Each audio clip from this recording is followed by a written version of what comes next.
In this video, we will explore how the Sitecore XM Cloud environment is running through the Docker and Docker Compose.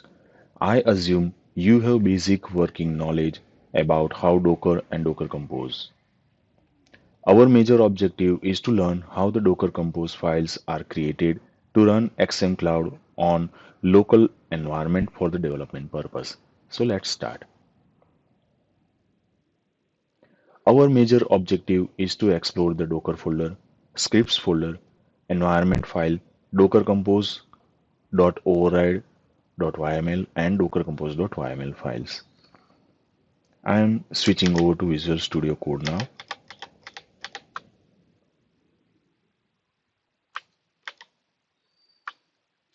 As we can see,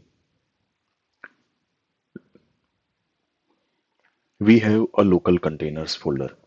In the local containers folder, we see Docker and scripts folder.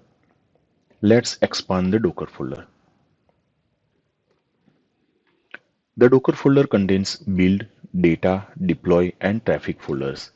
It also contains clean.ps1 script. The build folder contains CM, Node.js, and rendering folders.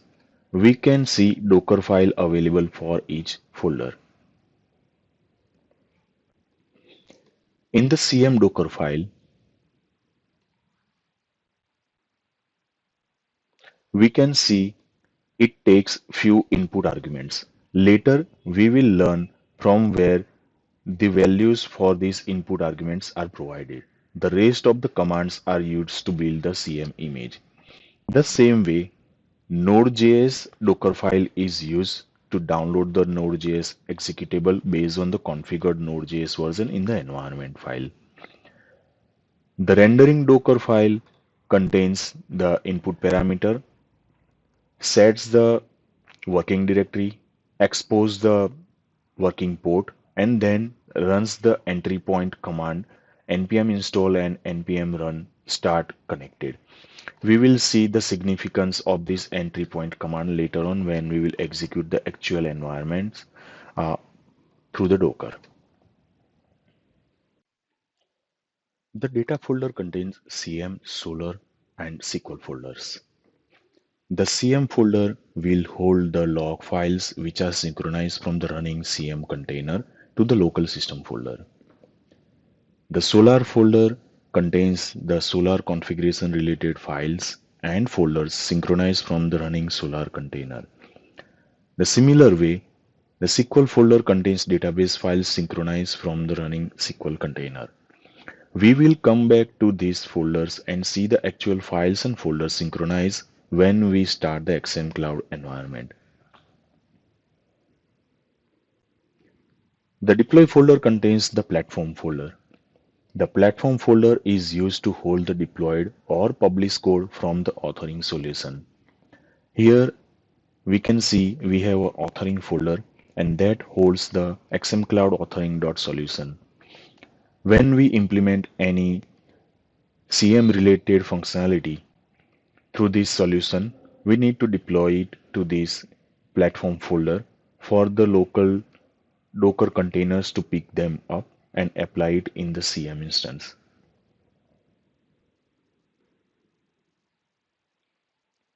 The traffic folder contains certs and config folder. The certs folder, we can call it certificates folder as well, is used to hold the certificate files used to bind with configured domain values. The config folder holds the certs_config.yml file. This file holds the configuration options to map the certificate files which are generated while initializing the environment. We will see how the initialize script will generate all these certificate files for the Docker.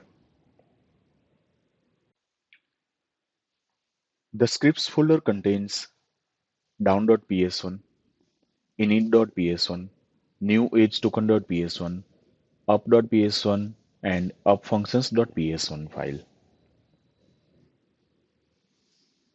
The init.ps1 file is used to initialize the environment. This file is utilized only once when you start setting up the project for local development for the first time. The up.ps1 script is used to start the XMCloud environment on local system. The down.ps1 script is used to stop the running XMCloud environment. The up-functions.ps1 file holds the helper functions which are used in the up.ps1 script. The new age token.ps1 file helps to generate the age authentication token and opens the experience age GraphQL IDE. The environment file holds all the environment variables and associated values. The environment file is used by Docker Compose to read the environment variables and pass the associated values to the containers while starting the environment. As we can see, environment file holds the key configuration variables like hostname, for example, CM hostname, rendering host, and the internal host URL for the rendering. Apart from that, we can see sitecode Docker registry value is also available in the environment file. Then we can see sitecore version and SQL Server related variables. The environment file also holds the node version to utilize for downloading and running the rendering environment.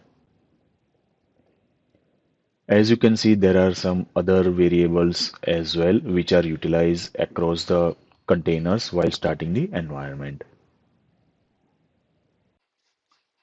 The docker-compose.yml and docker-compose.override.yml files define the Docker services. The docker-compose.yml file is the base file which holds definitions for the services with appropriate configurations. For example, the traffic service is configured with image parameter, commands to run when the container starts, and the ports to expose once the container is running healthy. The MS SQL service has environment variables passing superadmin password and license acceptance and other parameters. The MS SQL service also exposes the ports to access the SQL server from local system once it is running inside the Docker container. The MS SQL init service is dependent on the MS SQL service. Here we can see the dependency is defined over here. Once the MS SQL service is running healthy, then this MS SQL init service will start.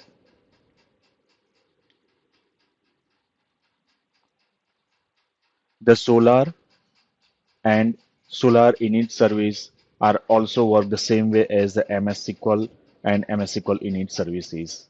Then comes the CM service. The CM service depends on the MS SQL and Solar init. The CM service will start successfully if MS SQL is healthy and Solar init service is started. Here also we can see the dependency on MS SQL and Solar init services. When we review the environment variables for the CM service, we can see the hostname, rendering app, internal URL, and different connection strings for the databases. Here, core database, connection string, security, master, web database, all these connection strings are defined over here. In future, if we have to use any custom database in uh, our environment and we want to connect it through the CM instance, then we have to define the connection strings the similar way other connection strings for the core, web, and master databases are defined.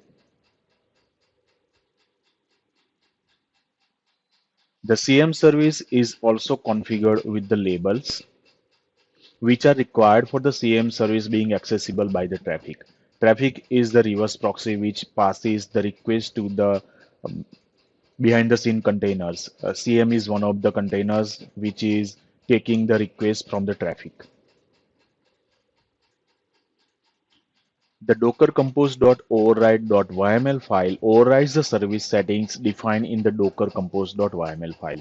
For example, here we can see for the traffic service, the volume binding is set up for the host system folder and the container folder.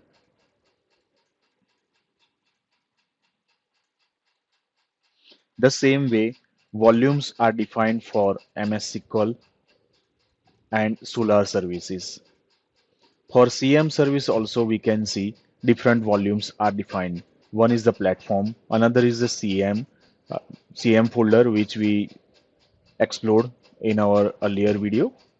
So in the data folder, we have this CM folder. This CM folder is mapped against the logs folder inside the container.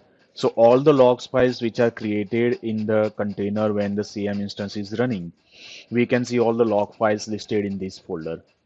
That we will also explore while we'll start the environment actually. The license folder is mapped against the license folder environment variable. This license folder environment variable is defined in our environment file. We can see over here, this is the license folder defined over here. So when the Sitecore CM starts, it will look out for this folder and the license file inside this folder. If this is not present, CM service will not start. Here, the environment variable is defined specifically for where to look out for the license file, and this is an environment variable which is utilized by Sitecore internally to look for the license.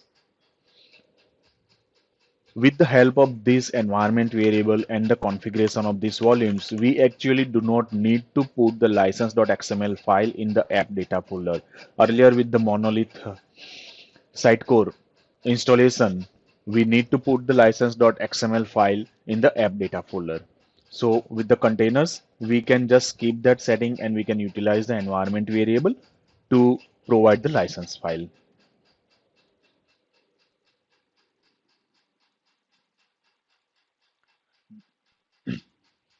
Here, one more thing important to note over here is the build context setting. Using this setting, we are using a custom Docker file to build the image. If we look out into the docker.yml file, the CM instance is using the Sitecore XM Cloud CM image, which is directly provided from the Sitecore. However, in the override file, we have overridden that setting and provided the context. In the context, we just provided the folder name, and in that folder, we can see the Docker file is there. If we have a Docker file name different than the Docker file, then we have to provide the file name like this, Docker file custom. Otherwise, Docker will take automatically the Docker file which is available into this folder. And the parent image is provided as a parameter to the file. If we open this Docker file, we can see that parent image argument is provided. So this argument is taking this variable as an input. Similarly, we can see tools image as well.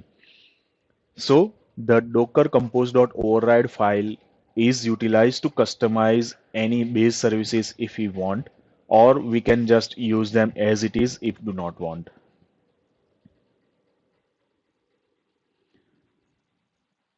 The Docker Compose override files defines two more services. One is the Node.js and another is the rendering.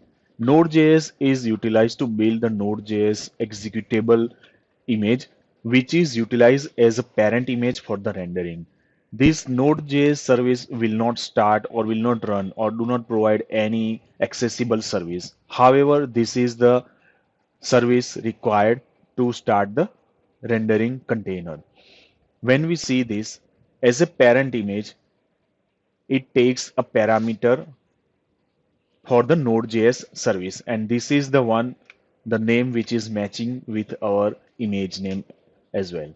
So once the Node.js container or the image is built, then and then rendering will start. We can see dependency is added on the CM and Node.js. So this way, Docker Compose override file contains two more services. The rendering service is nothing but our JSS application, The JSS application folder is also mapped as volume against the app folder inside the container. So any change we make into this folder or the application, it will be automatically synchronized to the container, and container will identify the changes. Next.js or the JSS application will reload or compile those changes and provide the output.